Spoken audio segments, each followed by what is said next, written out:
Arizona pipe circle. God is simple, simple, simple. If it is complicated, it is not from the divine. Life lived in balance brings joy. Joy is our natural state. So, simply put, seek joy in your life, joy in a smile, the smell of a flower floating upon the wind, the falling rain upon the parched earth, the laughter of children playing without any sense of time to clutter their feelings. Allow the God within you to come forth, to live in accordance with the great plan. Do you have the courage to place joy at the top of the list, no matter what criticism you may attract? Remember, statues were never built to honor critics.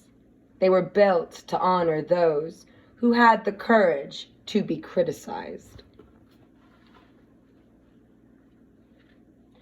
In July 1994, the people of America watched the media cover the Jupiter comet collisions with anxious anticipation, heavily dosed with intermittent interruptions by the O.J. Simpson trial. Simultaneously, a small group of people met in the mountains of Arizona to do ceremony. And though this meeting went unnoticed in the eyes of the world, it was the most important event of the century in its impact on the fate of the world as we know it. We were soon fed the Jupiter collision like kindergarten children on our first field trip to the museum, as the scientists tried to give us hypothetical possibilities for something they knew nothing about. Science had little, if any, understanding of the monumental effects to our planet or our solar system that would result from this occurrence. Without a balance of spiritual understanding and a full grasp of the true nature of quantum physics and the higher octaves of reality, there was little they could offer to help people comprehend the chain of events that was just beginning with the comet impacts on Jupiter. During one's network's coverage, they explained the belief that millions of years ago, a comet crashed onto Earth's surface, causing the Earth to heat up so much that the dinosaurs disappeared and life on Earth altered forever. If one comet striking Earth could do that, imagine what radical shifts would occur from 21 of them hitting Jupiter. From the Native American perspective, one might ask, if the Earth is a living being, and Jupiter also a living being, what will these occurrences mean to us in the patterns of our future?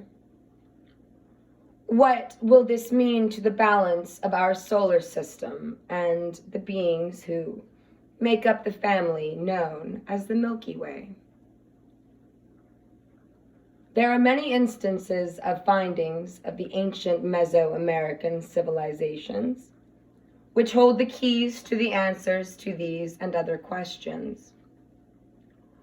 While much evidence has been destroyed during the conquest of the Americas by the invading Europeans, still, countless examples remain locked away in underground archives of the Catholic Church in Rome. They say Rome wasn't built in a day. I like to say, but it fell pretty darn quick. Just saying.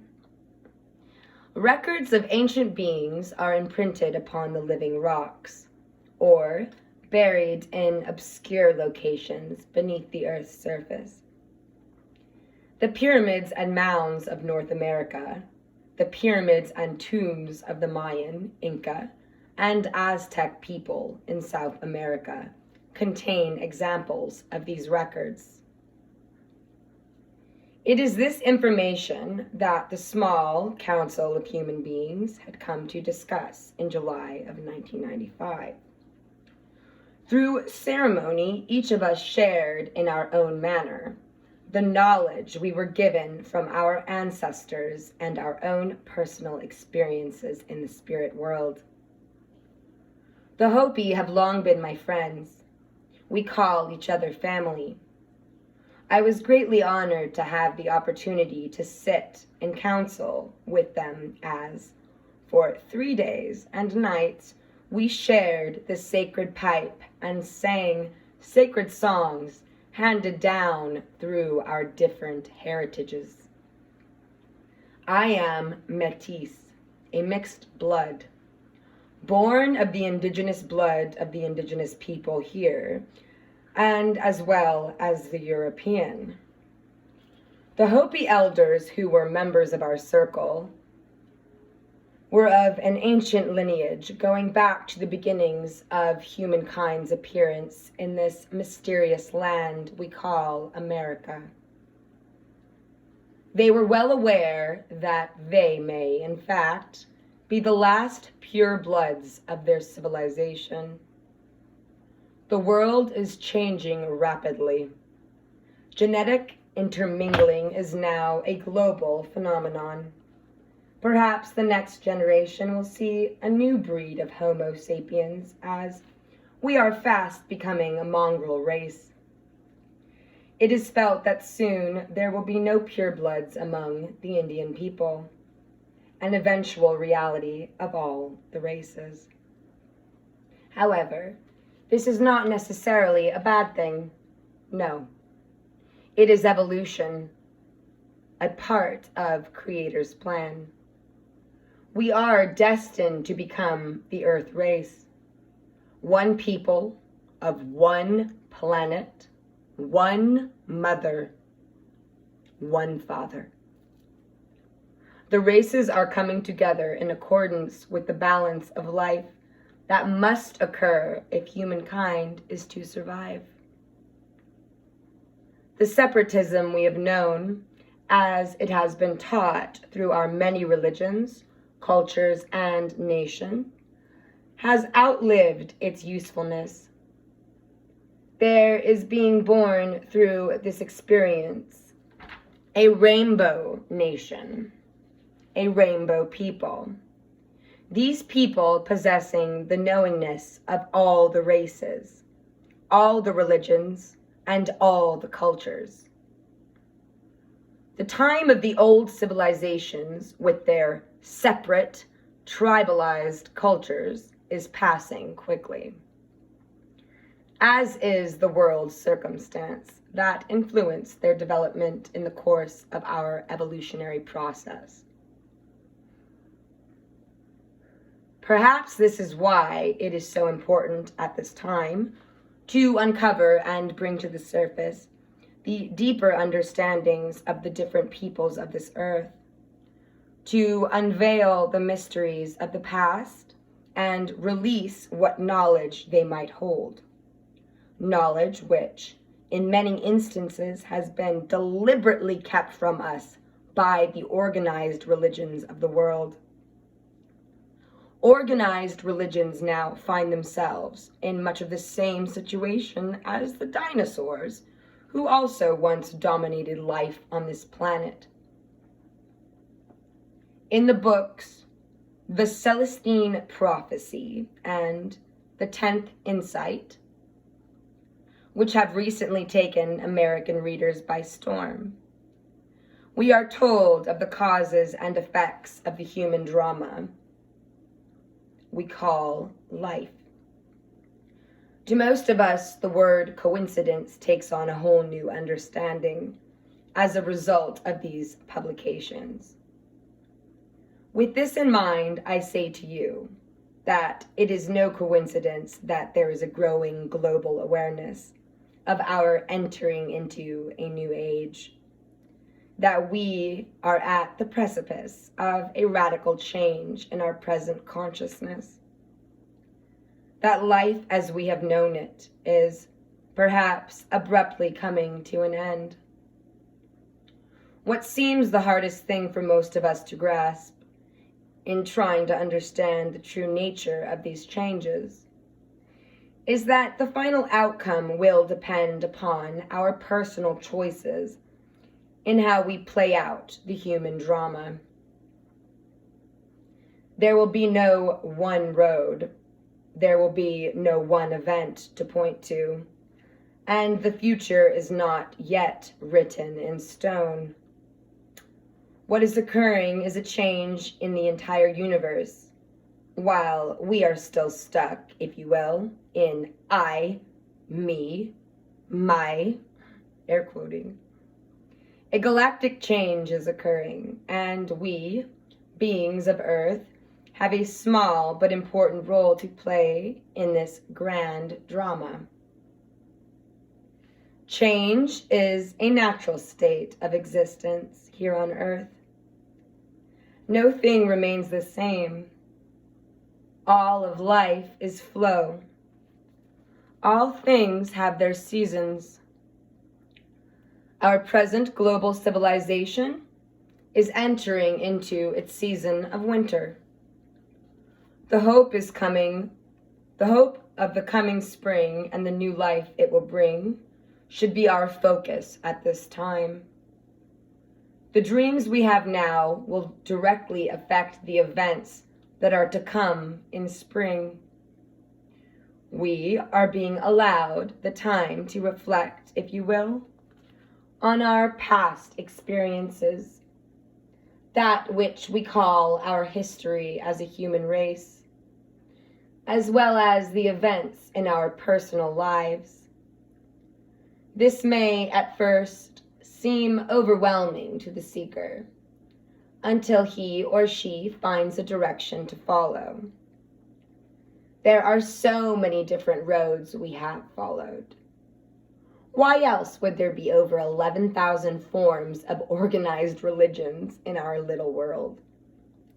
So many different lifetimes of human experience to sort through.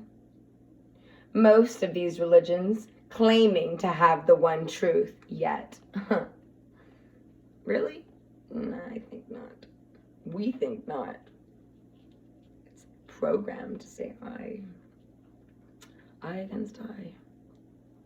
We can easily succumb to despair and confusion. It is a lot like working our way out of a maze. The first step out of the maze is to come to terms with your own being, your own human drama.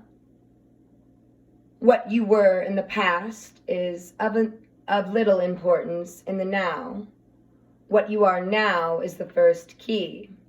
Everything you have been, every lifetime, has been for the accumulated experience of personal desire. That desire was experienced through your dreams. The dreams were the thoughts of the feelings you wanted to experience. What would it be like to be the king? What would it be like to fly? To be the warrior, to be the fool. These desires lead you onward into the foreverness of the human drama. For all that you think consciously shall come to pass, and they will manifest soon, almost instantly. Your desire is what gave you hope and new direction. Each time your dream called life seemed to collapse, desire is the emotional drive that gave you the instinct to survive and continue. All of your past experiences culminate in each experience you develop in a moment. What you feel, how you perceive the world, how you perceive others, how you view your life, your choice of relationships, all are the result of your choosing in each experience. You have had a choice in each lifetime. as you now have a choice during the passing of each day. Our life here is about human interaction, the root of the human drama. It is why we are here. The final outcome will depend upon our personal choices in how we play out the human drama.